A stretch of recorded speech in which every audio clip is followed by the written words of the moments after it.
Bonjour à tous, Sylvain Desfontaines, je suis responsable de programme pour AgriSud International et je vais vous parler de la vulnérabilité des systèmes alimentaires du Sud. Alors pour commencer, AgriSud, c'est une ONG française d'appui au développement agricole. Notre action repose sur le principe que l'entreprise est un levier important de création de richesses et d'emplois et donc qu'on peut lutter de manière très efficace contre la pauvreté en permettant à des personnes en précarité de devenir entrepreneurs. Depuis près de 30 ans, nous accompagnons ainsi des hommes et des femmes, agriculteurs et éleveurs dans la majorité des cas, mais aussi des personnes qui ont des activités de commerce ou de transformation de produits agricoles, des fournisseurs de services et d'intrants. Nous les accompagnons à la fois dans la bonne maîtrise de leur activité au plan technique et au plan économique. AgriSud intervient actuellement dans 13 pays, en Afrique, Asie du Sud-Est, Amérique du Sud et Caraïbes. Et cette couverture géographique nous a permis d'observer dans des situations très variées les effets de la crise Covid-19 sur les systèmes alimentaires. Je vais d'abord vous faire une synthèse de nos observations en me concentrant uniquement sur les faits. Et dans un second temps, je vous partagerai notre vision de ce que cette situation de crise sanitaire doit nous apprendre pour imaginer des systèmes alimentaires plus durables et plus résilients. Alors, commençons par les faits. Premier fait, la crise a eu des effets à tous les niveaux des systèmes alimentaires. Sur l'amont de la production, avec les problématiques d'accès aux intrants et aux services, sur la production elle-même, sur l'aval de la production et donc sur les activités de transformation et de commercialisation, et sur la consommation, que ce soit celle des ménages ou celle du secteur de la restauration. Mais les perturbations ont été nettement plus importantes sur la partie aval. La commercialisation a été largement perturbée car les mesures pour juguler la pandémie ont généré beaucoup de blocages dans les flux de produits. Et la consommation a également été fortement perturbée en lien avec la perte de pouvoir d'achat des consommateurs d'une part et la fermeture de nombreuses structures de restauration, que ce soit des cantines ou de la restauration dans les structures touristiques. Deuxième fait, c'est que la crise n'a pas eu que des effets négatifs. Sur la disponibilité de main-d'œuvre, par exemple, on a beaucoup entendu parler en France de manque de main-d'œuvre agricole dans les exploitations, mais dans d'autres contextes, nous avons au contraire observé un afflux de main-d'œuvre. Ça a été le cas à Madagascar, où les étudiants sont revenus en zone rurale aider leurs parents dans les champs suite à la fermeture des universités, ou à Siem Reap au Cambodge, où les employés du secteur touristique se sont tournés vers l'agriculture suite à la perte de leur activité. Le troisième fait, c'est que les effets de la crise sont extrêmement variables. Cette variabilité, elle est d'abord spatiale. Donc à Madagascar, par exemple, pour des mêmes produits, on a pu observer une augmentation du prix sur le marché d'Antananarive et une baisse du prix sur le marché d'Annalavour, qui est situé à seulement 80 km. Ensuite, on a une variabilité selon le type de produit. Les marchés de produits périssables ne réagissent évidemment pas du tout de la même manière que ceux des produits non périssables. Et enfin, on a une variabilité dans le temps. Par exemple, les producteurs de Siem Reap ont eu un avantage comparatif lié aux fermetures de frontières qui les a exonérés de la concurrence avec les produits importés de Thaïlande. Mais cet avantage comparatif a disparu dès la réouverture des frontières et les consommateurs n'ont malheureusement pas été fidèles aux produits locaux. Cette variabilité des effets dans le temps, elle doit nous amener à beaucoup de prudence dans les conclusions qu'on peut tirer des observations de terrain. Certains des producteurs n'ont en effet pas été affectés, tout simplement car les mesures de restriction ont été prises, entre guillemets, au bon moment dans leur cycle de production. Je vais prendre l'exemple de la culture d'olive au Maroc. Le confinement n'a pas eu d'effet, tout simplement parce qu'il a été décrété à un moment où il n'y avait pas de pic de travaux dans les champs. S'il avait été décrété au moment des récoltes, la problématique aurait été complètement différente. Alors, avec toute cette hétérogénéité, ce qui ressort, c'est qu'il est très compliqué, voire impossible aujourd'hui de tirer des conclusions standards sur la vulnérabilité des systèmes alimentaires face aux crises. On a donc approfondi un petit peu l'analyse pour comprendre quelles sont les variables qui sont déterminantes dans la réaction des systèmes alimentaires face à un tel choc.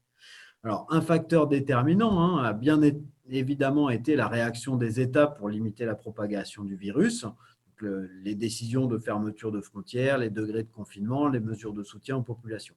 Je ne m'attarde pas sur ces mesures et je vous propose plutôt d'analyser les facteurs qui sont plus intrinsèques au fonctionnement des systèmes alimentaires, car c'est sur eux qu'il va falloir jouer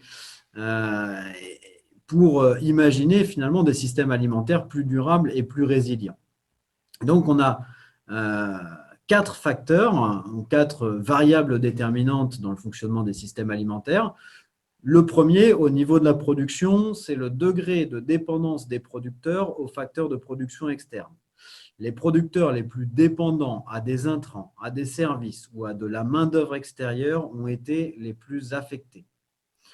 Cette variable, éventuellement, elle peut être minorée ou diminuée si les facteurs de production concernés sont accessibles dans l'environnement immédiat des exploitations.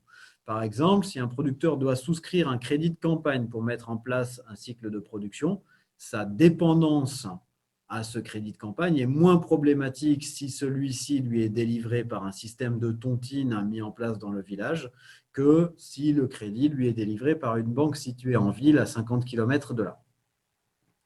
La seconde variable déterminante, toujours au niveau des exploitations, c'est la diversité des cultures. Celle-ci, elle a un double avantage. Elle contribue d'une part à lisser la charge de travail sur l'exploitation dans le temps.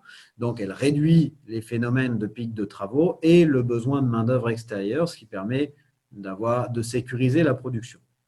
Mais la diversité, elle permet également de limiter le risque commercial pour les producteurs en ne mettant pas tous ses œufs dans le même panier. Dans le même esprit, on a la diversité des canaux de commercialisation qui a également eu un effet déterminant dans la gestion du risque. Le fait d'être intégré à plusieurs circuits commerciaux a permis aux exploitations agricoles de se repositionner plus rapidement et plus efficacement dans le cas où l'un des circuits commerciaux a été perturbé. Et enfin, le quatrième élément, c'est à une échelle plus macroéconomique, cette fois, la souveraineté alimentaire qui est évidemment déterminante dans le maintien de la sécurité alimentaire et nutritionnelle des consommateurs.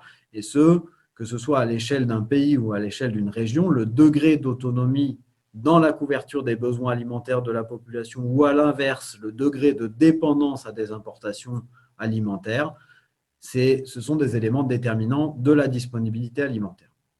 Donc, pour résumer, un système alimentaire résilient, il devrait donc réunir 4 grandes caractéristiques. L'indépendance des producteurs sur l'accès aux facteurs de production ou éventuellement l'accès local à ces facteurs de production, la diversité des activités de production dans les exploitations, la diversité des canaux de commercialisation et puis une bonne adéquation locale entre offre de produits agricoles et besoins alimentaires. Ces 4 caractéristiques sont complémentaires. Même s'il a une production très diversifiée, un producteur reste vulnérable s'il est dépendant à un seul circuit de commercialisation ou s'il est dépendant à des chaînes d'approvisionnement en intrants qui peuvent être rompues. Alors, je n'ai malheureusement pas de modèle agricole magique à proposer qui réunisse l'ensemble de ces caractéristiques. Il faut bien évidemment analyser chaque situation pour identifier les fragilités et envisager les actions qui permettent de les corriger. En revanche, il y a des solutions qui semblent prometteuses pour faire évoluer les systèmes agricoles. La première, c'est l'agroécologie. En intensifiant les processus écologiques, elle réduit la dépendance à des facteurs de production externes. Les auxiliaires des cultures n'ont pas été concernés par les restrictions de déplacement. Ils ont continué à protéger les cultures, contrairement aux insecticides qui ont parfois été bloqués dans les ports internationaux. Les vers de terre ont continué également à travailler le sol malgré le confinement. Alors, au-delà du fait qu'elle réduit la dépendance aux facteurs de production externes, l'agroécologie, c'est également souvent des systèmes de culture diversifiés. Là, je ne détaille pas pourquoi c'est important. Vous vous souvenez, ne pas mettre tous ses œufs dans le même panier. Deuxième solution, la mise en économie des exploitations agricoles familiales qui leur permet d'une part de maîtriser leurs coûts de production, d'autre part de bien s'intégrer sur les marchés diversifiés et enfin d'avoir une meilleure gestion du risque de manière générale. Et puis, au-delà des solutions qui portent sur le fonctionnement des exploitations, il y a également les systèmes alimentaires territorialisés qui, sans fermer le territoire sur lui-même, permettent de renforcer l'adéquation offre-demande alimentaire en tenant compte des ressources disponibles sur le territoire. Je conclus donc sur ces 3 propositions, agroécologie, mise en économie des exploitations et système alimentaire territorialisé. Je vous invite à les approfondir en recherchant le bon équilibre entre indépendance et interdépendance, indépendance des producteurs dans leur activité de production, indépendance des États et des territoires dans leur recherche de souveraineté alimentaire, mais interdépendance aussi des acteurs entre eux au sein d'une chaîne d'approvisionnement, interdépendance également de territoires dont les différences de potentiel de production appellent aux échanges. Voilà, je vous remercie et vous souhaite un excellent forum.